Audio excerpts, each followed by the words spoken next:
Thank you एका short notice मध्ये तुम्ही जॉइन झाल्याबद्दल. मी स्वागत करतो सगळ्यांचं या छोट्याशा मीटिंगमध्ये. आत्ताच भेटण्याचं कारण असं, की अचानक सगळेजण तेजीचा माहोल शुक्रवारी झालेला होता आणि अचानक असं वाटलेलं होतं, की कदाचित गॅप अप मार्केट ओपन होईल, कारण त्या पद्धतीने रिकव्हरी झालेली होती मार्केटमध्ये. पण तसं न होता आज 27 जानेवारीला मार्केट उघडताना डायरेक्ट गॅप डाउन उघडलं आणि ते म्हणजे त्याचा लॉस अजून तो एक्सटेंड होत गेला. याच्या आधीचा जो प्रिव्हियस लो होता, आता रिसेंट लो शुक्रवारचा, तर त्या लो जवळ पण ते मार्केट जाऊन पोहोचलं. जवळपास 16,900 पुन्हा एकदा त्यांनी टेस्ट केलं. 16,927 वरनं थोडंसं हार्डली थोडीशी रिकव्हरी आपल्याला बघायला मिळते.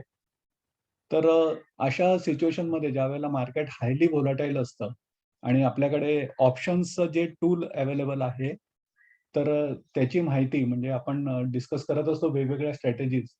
तर याच्यातली एक स्ट्रॅटेजी अशी आहे किंवा थिअरी अशी आहे, की निफ्टी स्ट्रॅडल हे ज्याला म्हणतात तो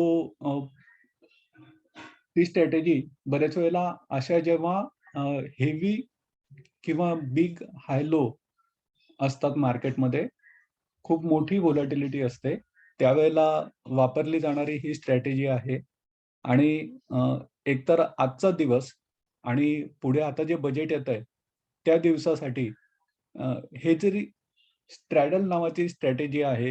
ही स्ट्रॅटेजी वापरून जर आपण कॉल आणि पुट मी एक्सप्लेन करतोच. तर ते आपण खरेदी करू शकलो किंवा विकू शकलो, तर आपल्याला प्रोबॅबल नफा किंवा नुकसान किती होऊ शकेल, हे आपण डिस्कस करूया. मी आधी ब्रीफली ऑप्शन्स म्हणजे काय हे सांगतो. सगळ्यांनाच त्याची माहिती नसते किंवा कन्फ्युजनही भरपूर असतं. सरळ-सरळ मराठी अर्थ त्याचा ऑप्शन म्हणजे पर्याय. पर्याय कशाचा? की खरेदीचा किंवा विक्रीचा. Either ways. म्हणजे आपल्या दैनंदिन व्यवहारामध्ये आपण बघतो, की आपण जाऊन गाडी बुक करतो, एखादी फोर व्हीलर बुक करतो. ती बुक केल्यानंतर आपण त्याच्यामध्ये स्पेसिफिक तारीख टाकलेली असते. त्या वस्तूची किंमत आपण ठरवलेली असते. त्या कारची किंमत असते आणि त्याच्यामधलं पेमेंट शेड्यूल आपण ठरवलेलं असतं, की त्याची एक्सपायरी कधी होणार, म्हणजे मला गाडीची डिलिव्हरी कधी मिळणार, ती तारीख त्याच्यामध्ये लिहिलेली असते. किंमत ठरवलेली असते. त्याच्याबद्दलची जी रक्कम आपण त्यांना पेमेंट करणार आहोत, त्याच्या टर्म्स किंवा त्याचं जे पेमेंट कसं किती-किती टप्प्यांनी होणार आहे, हे आपण ठरवलेलं किंवा मेन्शन केलेलं असतं त्याच्यामध्ये. तर उदाहरणार्थ समजा एक XYZ कंपनीची ए नावाचं मॉडेल आपण समजा बुक केलं आणि ते बुक केल्यानंतर असं लक्षात आलं, की अरे या ए पेक्षा त्याच कंपनीचं किंवा इतर दुसऱ्या कुठल्यातरी कंपनीचं अजून एक बी नावाचं मॉडेल हे खूप चांगलं आहे, आकर्षक आहे आणि किमतीमध्ये पण काही फार जास्त मोठा फरक नाहीये. तर better to cancel this registration आणि आपण त्या बी नावाच्या मॉडेलसाठी जाऊया. तर हे आपण का करू शकलो, की ऑप्शन आपण घेतलेला होता त्यांच्याकडनं.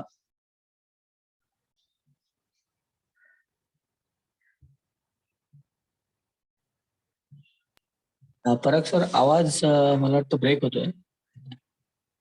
ओके. हा नाही बरोबर ठीक आहे. मला वाटलं का नेटवर्क इश्यू आहे. हां, नाही, नाही. मी थांबलो होतो 2 मिनिटं. अच्छा, अच्छा. तर हा ऑप्शन आपण ठेवलेला होता ज्यावेळेला एखादी गाडी बुक केली त्यावेळेला, की आपण ती गाडी घ्यायची किंवा नाही, ठरवलेल्या किमतीला घ्यायची किंवा नाही. तर आपण जे गाडीचं बुकिंग करतो एखाद्या फोर व्हीलरचं, हे अगदी कॉमन उदाहरण आहे की आपण एखाद्या ऑप्शन्समध्ये व्यवहार करायचा किंवा नाही करायचा. त्याच्यामुळे आपल्या नकळत आपण ऑप्शन्स खरेदी किंवा विक्री करत असतो किंवा त्याचा फायदा घेत असतो. पण आपल्याला माहिती नसतं की अरे यालाच ऑप्शन्स म्हणतात असं. दुसरं एक अजून एक प्रचलित उदाहरण तुम्हाला माहिती असेल, की आपण ज्यावेळेला एखादा फ्लॅट बुक करतो, तर तो फ्लॅट बुक केल्यानंतर आपण त्याच्या अ, अ, त्या ट्रान्झॅक्शनसाठी त्याची रक्कम ठरवली, त्याच्या पेमेंटचं शेड्यूल ठरवलं आणि कसं-कसं त्याचं पेमेंट करणार आहोत आणि कुठल्या टप्प्यांवरती आपण ते कशा पद्धतीने करायचं ठरवलंय, हे जेव्हा आपण सगळं शॉर्टलिस्ट करतो, तर त्यावेळेला त्यांना आपण एक टोकन अमाउंट देतो. म्हणजे खरेदी करणारा विक्री करणाऱ्याला एक टोकन अमाउंट देतो, की ज्याच्यामुळे तो कॉन्ट्रॅक्ट पक्का होतो. तर त्याच्यामध्ये जी आपण हा जो व्यवहार होतो, हा सुद्धा एक ऑप्शनचा व्यवहार असतो. याच्यापेक्षा जर जास्त चांगलं आपल्याला काही अपॉर्च्युनिटी मिळाली, याच्यामध्ये सगळेच टर्म्स आपण मेन्शन केलेले असतात, की हा कॉन्ट्रॅक्ट तोडण्याची म्हणजे हा कॉन्ट्रॅक्ट ब्रेक करण्याची परवानगी ही बोथ साइडेड आहे. दोघांना दिली गेलेली आहे. तर बायर सुद्धा तो ब्रेक करू शकतो किंवा सेलर सुद्धा हा कॉन्ट्रॅक्ट ब्रेक करू शकतो. तर एखाद्या सेलरला समजा आपल्यापेक्षा जास्त किंमत मिळणार असेल, तर तो आपल्याला काहीतरी कॉम्पेन्सेशन देऊन हे कॉन्ट्रॅक्ट संपवू शकतो. सेम बायरही तसं संपवू शकतो. हा सुद्धा एक ऑप्शनचा प्रकार झाला. तर हॅव्हिंग एक्सप्लेन्ड ऑप्शन अगदी थोडक्यामध्ये, आपण बघूया की निफ्टीच्या ऑप्शनमध्ये काय होतं नक्की. निफ्टीच्या ऑप्शनमध्ये आपल्या चुका कुठे होतात? सगळ्यात पहिले निफ्टी म्हणजे it is a combination of underlying asset of Nifty 50. तर हे बास्केट आहे संपूर्ण. हे बास्केट जर तुम्ही खरेदी करायला गेलात, तर त्या बास्केटचा लॉट आहे 50 शेअरचा. तुम्ही इथे बघताय वरती मी जे हे समोर ठेवलेलं आहे, हा ऑप्शन आहे ॲक्चुअली 17,200 चा माझा कर्सर जिथे मूव्ह होतोय. हा 17,200 चा ऑप्शन आहे 10 फेब्रुवारी एक्सपायरीचा, 10 फेब्रुवारी 2022. तर हा निफ्टी बेस ऑप्शन असल्यामुळे तुम्ही बघताय की 50-50 च्या लॉटमध्येच त्याच्यामध्ये सौदे पडतायत आणि त्याच्या मल्टिपल्समध्येच सौदे पडतायत. इथे कोणी असं करू शकत नाही, की "अरे मला 51 घ्यायचेत, 52 घ्यायचेत." असं नाही. तुम्हाला 50 किंवा 100 किंवा 150 किंवा 200 अशाच पटीमध्ये ते घ्यायला लागतं. मग निफ्टी घेणं म्हणजे काय आहे शेवटी, की निफ्टीचे जे अंडरलाइंग ॲसेट आहेत, हे ॲसेट जर मी घ्यायला गेलो, तर 16,952 तुम्ही इथे बघताय माझा कर्सर आता इकडे डाव्या बाजूला आहे, खालच्या बाजूला. मी मूव्ह करून दाखवतोय. 16,952 आत्ताचा निफ्टी चाललेला आहे. अ, हा 16,952 गुणिले 50 असं जर आपण केलं, तर एक निफ्टी जर मला खरेदी करायचा झाला, तर जवळपास फॉर एक्झाम्पल एक साधारण 9 ते 9.5 लाख रुपये माझ्याकडे अवेलेबल पाहिजे. मग आता मी जर एक निफ्टी खरेदी करायला गेलो पूर्ण 9.5 लाखाचा, तर त्याच्यामध्ये माझ्याकडे काय-काय येणार आहे? तर त्याच्यामध्ये माझ्याकडे निफ्टीचे अंडरलाइंग ॲसेट येणार आहेत. निफ्टीचे जे 50 शेअर आहेत. बरं हे 50 शेअर माझ्याकडे कसे येणार आहेत? तर एक्सचेंजनी ज्या पद्धतीने त्यांचं वेटेज डिसाईड केलेलं आहे. मी अनेकदा सांगितलंय, की रिलायन्सला फॉर एक्झाम्पल 12% किंवा 14% वेटेज आहे किंवा एच-डी-एफ-सी बँक, एल-अँड-टीला 5-7% च्या आजूबाजूला वेटेज आहे. तर हे वेटेज बदलतं असतं. तर या वेटेजच्या बरोबर त्या प्रपोर्शनमध्ये माझ्याकडे निफ्टीचे अंडरलाइंग ॲसेट मी एक निफ्टी खरेदी करतो त्यावेळेला येणार आहे.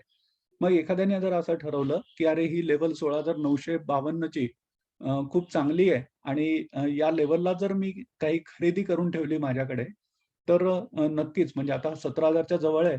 तर मला असं वाटतं, की 18,000 निफ्टी नजीकच्या भविष्यकाळात नक्की होऊ शकतो. तर instead of investing ₹9.5 lakh directly तो काय करू शकतो, की जसं आपण एक गाडी घेतो, म्हणजे एक गाडी आपण बुक करतो आणि असं आपल्या लक्षात येतं, की गाडी बुक केली म्हणजे जवळपास ती गाडी आपल्याकडे आल्यासारखीच आहे. आपण त्याचे मालक झाल्यासारखंच बिहेव करत असतो किंवा एखाद्या फ्लॅटला आपण टोकन मनी दिला, की ॲज गुड ॲज आपण त्या एका ठराविक टोकन रक्कम दिल्यानंतर त्याची मालकी हक्क आपल्याकडे जवळपास आलेले असतात, असंच ते गृहीत धरलेलं असतं. तर तसंच या निफ्टीचा आपण बयाणा किंवा टोकन अमाउंट किंवा मार्केटच्या शेअर बाजाराच्या भाषेमध्ये मार्जिन अमाउंट, तर ही मार्जिन अमाउंट आपण भरली, तर 9.5 लाख रुपये पूर्ण इन्व्हेस्ट करण्याच्या ऐवजी आपण मार्जिन मनी भरून हा निफ्टीचा संपूर्ण लॉट आपल्या नावाने करून घेऊ शकतो. म्हणजेच निफ्टीचे जे अंडरलाइंग ॲसेट आहेत, ते इंडिव्हिज्युअल खरेदी न करता, हे 50 स्टॉक पूर्ण खरेदी न करता, आपण निफ्टी मार्जिन मनी भरून म्हणजे त्याचं मार्जिन अमाउंट जनरली 20% च्या आजूबाजूला असते. तर जवळपास एक 2 लाख रुपये भरून आपण निफ्टी 9.5 लाखाचे संपूर्ण आपल्याकडे घेऊ शकतो फक्त 2 लाख रुपये भरून. आणि इतर कॉन्ट्रॅक्टमधली म्हणजे एक्सपायरी डेट जी असते, जसं आपण ठरवतो, की आपण 10 दिवसांनी गाडीची डिलिव्हरी घेऊ किंवा 2 महिन्यांनी आपण फ्लॅटची डिलिव्हरी घेऊ किंवा टोकन अमाउंट दिल्यानंतर. तर तसंच एक्सपायरी ती कॉन्ट्रॅक्टची शेवटची तारीख अशी म्हटली जाते त्याला, एक्झिक्युशन डेट. तर तशी प्रत्येक सीरीजची निफ्टीची एक्सपायरी डेट ही शेवटचा गुरुवार असं एक्सचेंजनी ठरवलेलं आहे. तर तुम्ही इथे बघू शकताय, की 27 जानेवारी म्हणजे आज एक्सपायरी आहे मंथली कॉन्ट्रॅक्टची. तसंच इथे वरती जर बघितलं तुम्ही, तर तिथे तुम्हाला दर वीकली ऑप्शन्सच्या सीरीज दिसतील. 27 जानेवारी, 3 फेब्रुवारी, त्याच्यानंतर 10 फेब्रुवारी आणि त्याच्यापुढे दर 7-7 दिवसांनी. तर ही वीकली एक्सपायरी झाली. त्याचे ऑप्शन मी इथे समोर लावलेले आहेत. तर आता जसं मी आता सांगितलं, की तुम्ही मार्जिन मनी म्हणजे ₹2,00,000 भरून तुम्ही 9.5 लाखाचा ॲसेट तुमच्या नावावर करून घेऊ शकता 1 महिन्यासाठी. जर त्या 1 महिन्यामध्ये तुम्हाला टार्गेट सेल प्राइस मिळाली नाही किंवा तुम्हाला असं वाटत असलं, की अजूनही आपल्याला पुढे जास्त चांगली किंमत मिळू शकते, तर तुम्ही हा कॉन्ट्रॅक्ट पुन्हा पुढच्या महिन्यामध्ये शिफ्ट करू शकता. म्हणजेच चालू महिन्याचा निफ्टी विकायचा. समजा कोणी 1 जानेवारीला खरेदी केलेली असेल, तर चालू महिन्याचा निफ्टी विकायचा आणि पुढच्या महिन्याचा खरेदी करायचा. तर असं जरी केलं तरी सुद्धा तुमचा निफ्टी हा तुम्हाला रोल ओव्हर करायला पाहिजे तेवढे दिवस तुम्ही ते करू शकता. आता coming to strategy. Sorry. Coming to strategy, straddle ही जी कन्सेप्ट आहे, ही कन्सेप्ट असं सांगते तुम्हाला, की जर मोठी व्होलॅटिलिटी असेल, जसं आज अनएक्सपेक्टेड मार्केट पडलं 336 पॉइंट म्हणजे 17,200 जवळपास बंद होता त्याचा. तिकडनं ते 350 पॉइंट खाली आलंय. मोर स्पेसिफिकली सांगायचं झालं, तर 17,277 चा बंद होता निफ्टीचा सोमवारी आणि आज आता म्हणजे 25 जानेवारी 2022 ला निफ्टीचा बंद होता 17,277 आणि आज आता 331 पॉइंट तो खाली चाललाय 16,946 च्या जवळपास. अचानक तो 330 पॉइंट खाली चाललेला आहे आणि आता पुढे माहिती नाही की उद्या काय होईल किंवा 1 तारखेला जे बजेट आहे, त्या बजेटच्या दिवशी काय होईल? असंही आपण बघितलं किंवा अफवा असेल किंवा कन्फर्म असेल माहिती नाही अजून.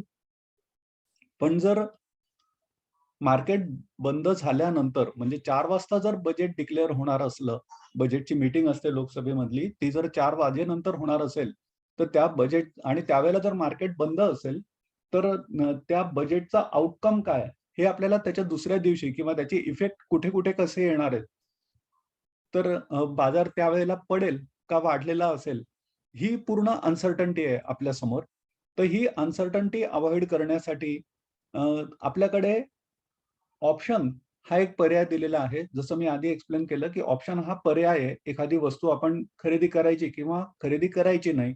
त्याच्या टर्म्स कंडिशन्स आपण मेन्शन केल्यानंतर त्याचा संबंधी जो टोकन अमाउंट असते ती देऊन आपण हा पर्याय विकत घेऊ शकतो.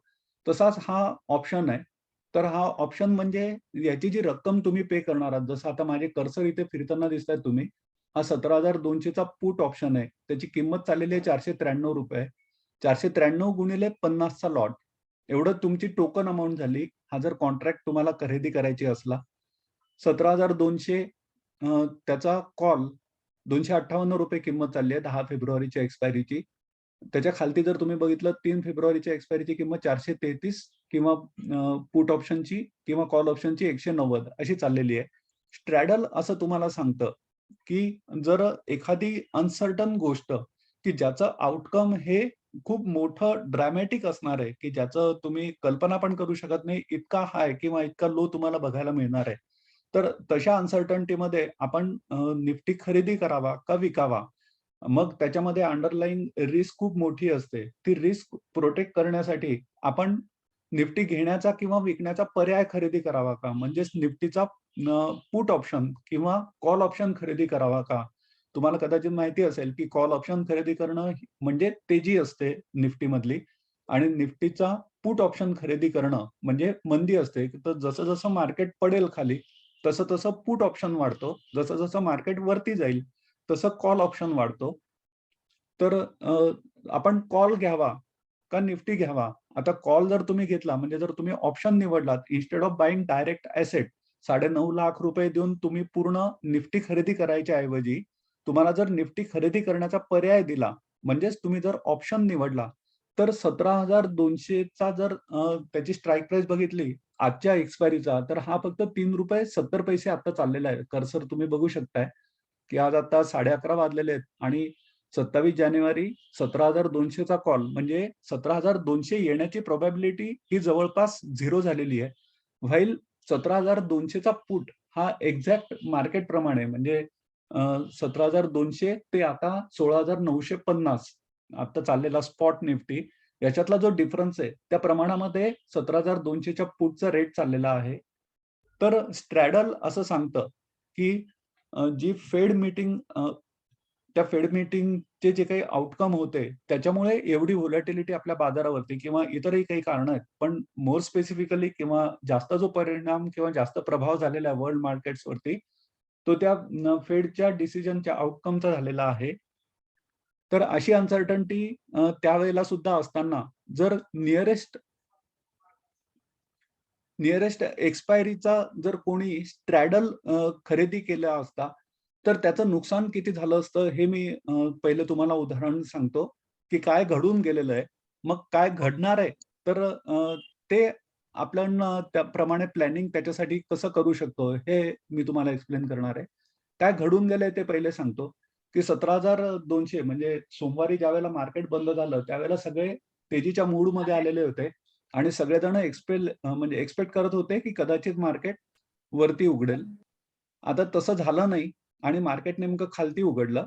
खालती उघडल्यानंतर ज्यांनी तेजी केलेली असेल, तर ते एकच मिनिट हां.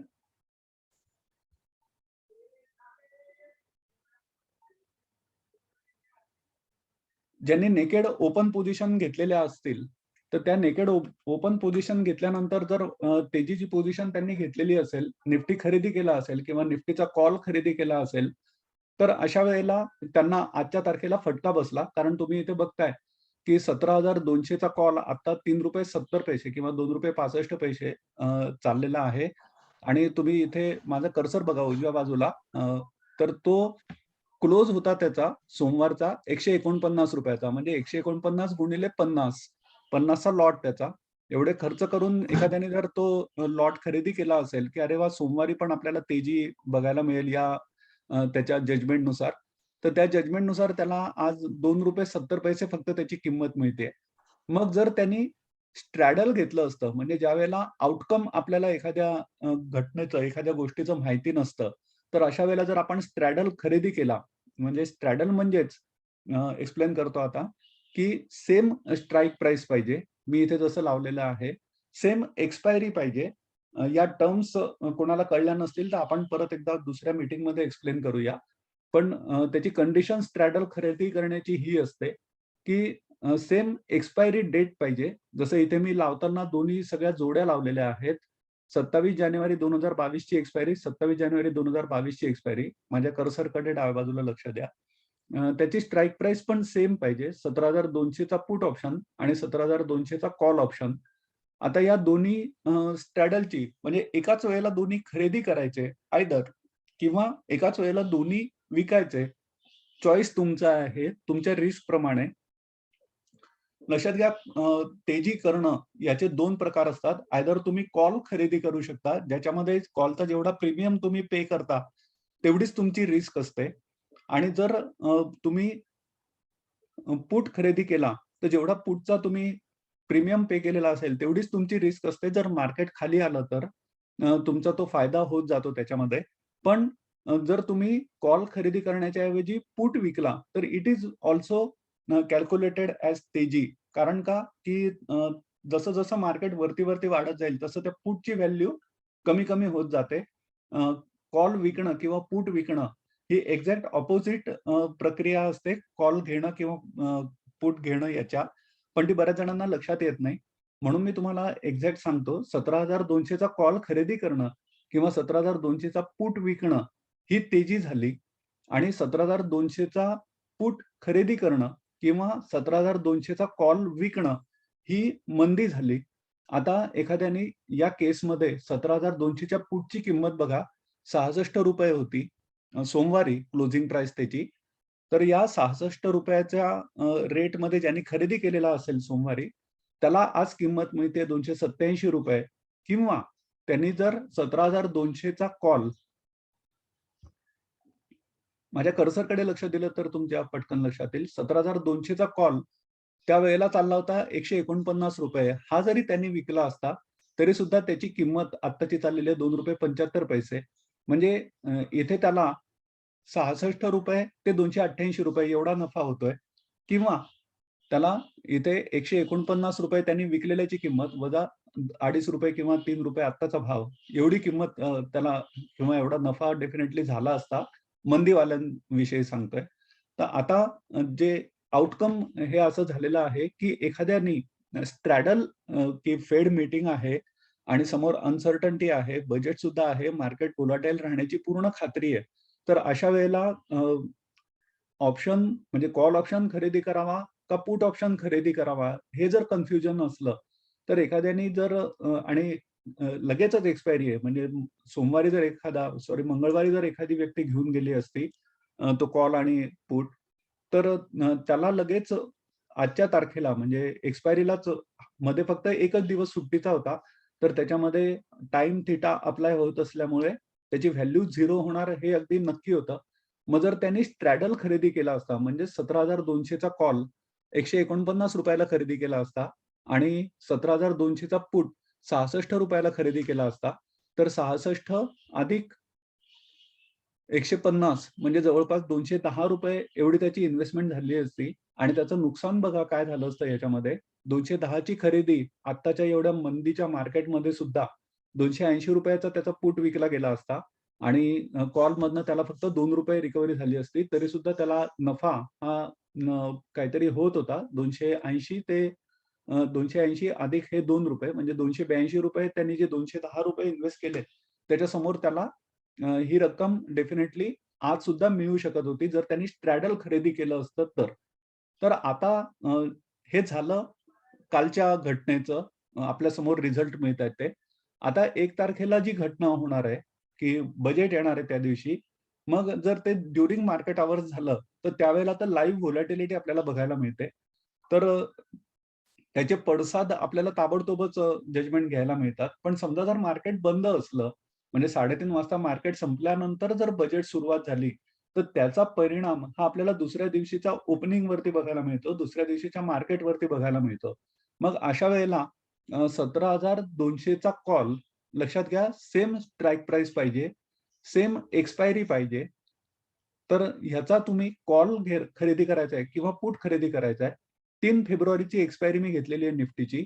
₹183 आत्ताची किंमत किंवा ती सारखी बदलत राहील. आपण उदाहरणादाखल आत्ताचा रेट घेऊया. ₹185 आत्ताची किंमत कॉलची आणि पुटची आत्ताची किंमत ₹452 असे मिळून त्यांनी जवळपास जर ₹650 आत्ता खर्च केले. याचे अप्रॉक्सिमेटली ₹200 आणि ह्याचे अप्रॉक्सिमेटली ₹450 असे ₹650 जर त्यांनी इन्व्हेस्ट केले आणि मार्केट तिथल्या तिथेच राहिलं, असं तर सहसा एवढ्या मोठ्या घटनेनंतर होत नाही. ते आयदर आज जसं झालेलं आहे, की डायरेक्ट 350 पॉइंट खाली, तर तसा आयदर वे जाऊ शकतं. म्हणजे याच्यातला पुट एकतर मार्केट जर पडलं खाली, तर समजा 400-500 पॉइंटनी खाली आलं, तर पुटला भरपूर मोठी किंमत मिळेल, कॉलचा प्रीमियम श्रिंक होईल किंवा जर मार्केट डायरेक्ट 500 पॉइंट वरती गेलं, तर कॉलचा प्रीमियम वाढलेला असेल आणि पुट थोडंसं श्रिंक होईल. तुम्ही परवाच्या घटनेचं जे म्हणजे आता जे प्रतिबिंब इथे आपल्याला बघायला मिळतंय, ते तुम्ही बघू शकताय. मी परत एकदा सांगतो, की मंगळवारी, बुधवारी काल सुट्टी होती. मंगळवारी ट्रेडिंग सेशन होता. या ट्रेडिंग सेशनला मंगळवारी ज्यांनी पुट खरेदी केला 17,200 चा आजच्या एक्सपायरीचा 27 जानेवारीच्या एक्सपायरीचा, तो त्यांनी खरेदी केला असणार आहे ₹66 ला. इथे मी डार्क केली ती व्हॅल्यू आणि त्यांनी कॉल खरेदी केलेला असणार आहे. जर स्ट्रॅडल केलेलं असतं 17,200 चं तर ₹149 ला म्हणजे 149 अधिक ₹66 ही जवळपास ₹210 च्या आजूबाजूची किंमत झाली. तरी सुद्धा आज तो नफ्यामध्ये आहे. हेच जर तुम्हाला समोर जे अनसर्टन्टी आता येतेय किंवा जे बजेटच्या हिशोबाने जर कोणाला काही खरेदी करायची असली बजेटच्या आदल्या दिवशी, तर 430 आत्ताच्या रेटनुसार 17,200 चा पुट आणि 17,200 चा call, same strike price, same expiry 432 अधिक 185 एवढे रुपये जर त्यांनी इन्व्हेस्ट केले, तर त्याला खात्रीने नुकसान न होता भरपूर फायदा होण्याची प्रोबॅबिलिटी ही हायेस्ट आहे. अजून त्याला त्याची पोझिशन सिक्युअर्ड करायची असली, तर तो त्याच्या पुढच्या एक्सपायरीमध्ये जाऊ शकतो वीकली बेसिसमध्ये. तो मी इथे लिस्ट केलेला आहे. 10 फेब्रुवारीचा 17,200चाच कॉल किंवा 17,200चाच पुट हा 498 किंवा 254 रुपयाला मिळतोय. अजून जर खालती जायचं असलं तर मी दोन्ही लिस्ट करतो. तुम्ही इथे मीटिंग आपण थांबवणार आहोत. जर कोणाला काही डाउट्स असले तर ते एकीकडे विचारू शकतात. मी इथे 17,000चं कारण आता 16,941 स्पॉट चाललेला आहे. 17,000चे मी कॉल पण लावतो आणि पुट पण लावतो. बघूया आपण ते कसे जातात आणि 17,000च्या कॉल आणि पुटचं काय झालं 3 फेब्रुवारीच्या आणि 10 फेब्रुवारीच्या एक्सपायरीचं हे मी आपल्या ग्रुपमध्ये पोस्ट करत राहतो अपडेशन त्याचं. मीनवाईल तुम्ही अनम्यूट करून काही जर क्वेरीज असल्या तर विचारू शकता आणि मग आपण इथे ही आपली शॉर्ट नोटीसवरची छोटीशी मीटिंग थांबवूया. Thank you for joining. Hello. Yes, बोला ना सर. सर मी काय म्हणतो, तुम्ही आता जे ही स्ट्रॅटेजी सांगितली, हां, हां. Slider strategy, right. तर त्याचे प्रीमियम शुक्रवारी आणि सोमवारी अजून कमी लेवलला येऊ शकतील ना सर? आता जे कदाचित आपण होतील. 6.5 नक्कीच होतील. कारण 4.5 नक्कीच होतील. मी आपल्याला एक विचारलं परीक्षा डाऊट की येस, येस. नाही, हं. तुमचं म्हणणं अगदी 100% बरोबर आहे. नक्कीच होतील ते कमी. हं. Better to prepare for the event. त्याच्यामुळे फक्त आदल्या बरोबर. दिवशी तुम्हाला ही स्ट्रॅटेजी अप्लाय करायची आहे. एक्झॅक्टली. बरोबर. हां, 1 तारखेला जर आपला आणि इव्हेंट आहे, तर तुम्ही हो. 1 तारखेला जर खरंच असं झालं, की मार्केट संपल्यानंतर आपल्याला असं कळलं, की तो इव्हेंट होणार आहे. तर तुम्ही 1 तारखेला अगदी 3 वाजता जरी हे अप्लाय केलत ना, तरी सुद्धा काहीच हं. प्रॉब्लेम नाही त्याच्यामध्ये. बरोबर. त्याच्यामुळे ही स्ट्रॅटेजी 1 तारखेला 3 वाजता असं घ्यायची, असं आपण ठरवून चालूया. तोपर्यंत मी आपल्या म्हणजे ग्रुपमध्ये 17,000चे कॉल आणि येस, बोला, बोला सर. स्पेसिफिकली तुम्ही ही स्ट्रॅटेजी आहे, ती शिकवण्याच्या दृष्टीने तुम्ही मार्केट अवर्समध्ये तुम्ही आता हे हां, सेशन घेतलं असं आपण बोलू करेक्ट, शकतो. करेक्ट. अगदी बरोबर. हां, बरोबर. ओके. बरोबर. Okay. Thank you. Thank you, thank you. अजून काही कोणाला डाऊट असले तर? डाऊट नाही पराग सर. हे चांगलं तुम्ही एक्सप्लेन केलेत. त्याच्यात एक म्हणजे जेव्हा व्हॉलॅटिलिटी जास्त आहे, एक माझं ऑब्झर्वेशन काय होतं की जनरली ज्यावेळेला आपण सेल करतो त्यावेळेला कुठल्याही ऑप्शनमध्ये आपल्याला 3 पॉसिबिलिटीज आहेत. For example market either up जाईल, डाऊन जाईल किंवा साइडवेज जाईल. अगदी बरोबर. तर समजा आपण अशा कव्हर्ड कॉल्सची एक स्ट्रॅटेजी वापरून सेल केला, तर तो मला असं वाटतं की त्या म्हणजे प्रोबॅबिलिटीच्या दृष्टीने त्याचा एक हे सेफ असतो, कारण त्याला ऍटलिस्ट 66% प्रोबॅबिलिटी आहे की it will not go against you. हां, बरोबर आहे. नक्कीच. तर हा पण विचार मी हे जी आजची मीटिंग ठेवलेली होती, तर परवा घडलेली घटना आणि आज त्याचे उमटलेले पडसाद, तर हो. हे आपल्याला लगेच जजमेंट त्याचं मिळावं आणि त्याचा आधार घेऊन आपल्याला 1 तारखेसाठी प्रिपरेशन करता यावी याच्यासाठी मी म्हटलं घेऊया एक छोटीशी मीटिंग, बघूया किती जण जॉइन होऊ शकते. अदरवाईज मी आपल्या YouTubeवरती ते लोड करणार आहेच हे सगळं डिस्कशन. तर मी 17,000चे कॉल आणि पुट इथे लिस्ट केलेले आहेत. जसं सरांनी सांगितलं आता, तर त्याप्रमाणे तुमच्यासमोर 3 पर्याय आहेत. रादर 2 पर्याय आहेत. एक तर तुम्ही हे दोन्ही खरेदी करा आणि जर तुम्हाला असं वाटत असेल, की ते कुठेही जात नाही मार्केट, सगळं गोल फिरतं ते त्या दिवशी, म्हणजे उघडताना 300 पॉइंट वरती उघडतं.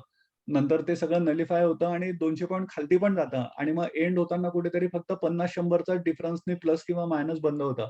अशा वेळेला तुम्ही हा जर 17,000चा कॉल मी आता लिस्ट केलाय, तुम्ही बघताय 17,000चा कॉल 3 फेब्रुवारी एक्सपायरीचा 272 चाललाय किंवा 17,000चा पुट 3 फेब्रुवारीचा ₹323 चाललेला आहे. या दोघांची जर बेरीज केली तर ही जवळपास ₹600च्या घरामध्ये येते.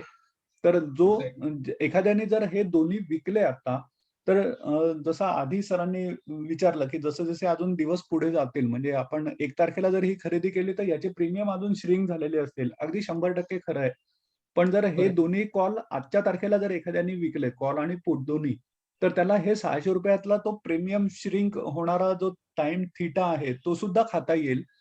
आणि 17,000चा बेस असल्यामुळे तसं बघितलं तर त्याची रिस्क अशी काही फार राहत नाही. मार्केट आयदर वेज जाऊ शकतं 17,300 किंवा 400 पर्यंत किंवा खाली येऊ शकतं 16,500 किंवा 16,700 पर्यंत. तर कदाचित तो विनर असेल. पण नेहमी असं म्हटलं जातं, की कधी पण सेलरला म्हणजे ॲक्चुअली सेलर कधी पण जिंकतात टाईम थिटाचा फायदा घेऊन. असं आतापर्यंत जे ऑप्शन शिकतात किंवा शिकवतात. तर ते सांगतात की तुम्ही ऍक्च्युअली एखादा कॉल किंवा पुट खरेदी करण्याच्या ऐवजी तुम्ही तो विका, कारण प्रत्येक वेळेला ह्याचे जे प्रीमियम असतात हे day by day, minute by minute, hour by hour हे डेप्रिशिएट रिड्यूसच होत असतात टाइम थिटाच्या ऍप्लिकेशनमुळे. तर शक्यतो ते विकायला सांगतात.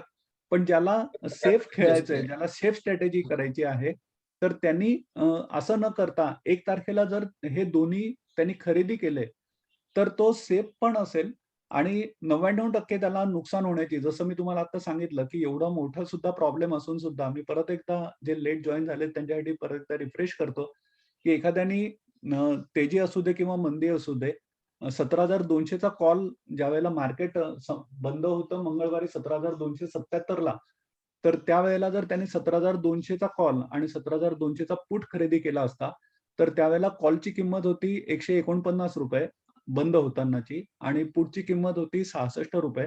म्हणजे जवळपास त्याचे ₹210 इन्व्हेस्ट झाले असते. तरी सुद्धा आज त्याला इथे नफा होतोय मार्केट एवढं पडून सुद्धा आणि स्ट्रॅडल तसंच ठेवून सुद्धा. तर ते ₹282 अधिक ₹2 म्हणजे ₹284 त्याला मिळतायत ₹210 च्या गुंतवणुकीवरती. तसंच एखाद्याने जर 1 तारखेला आपण विचार करूया डायरेक्टली, जर 3 फेब्रुवारीच्या एक्सपायरीचा 17,200 चा किंवा 17,000 चा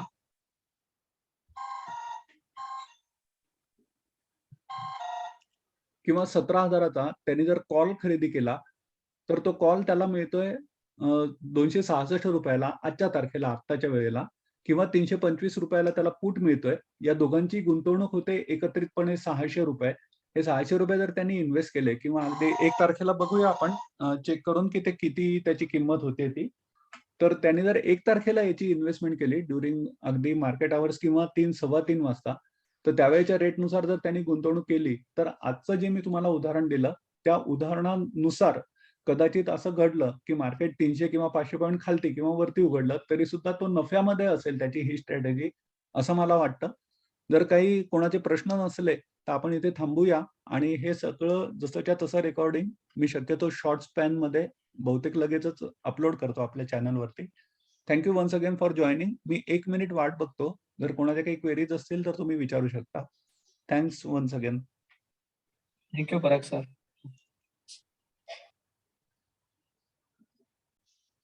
थँक यू मित्रांनो.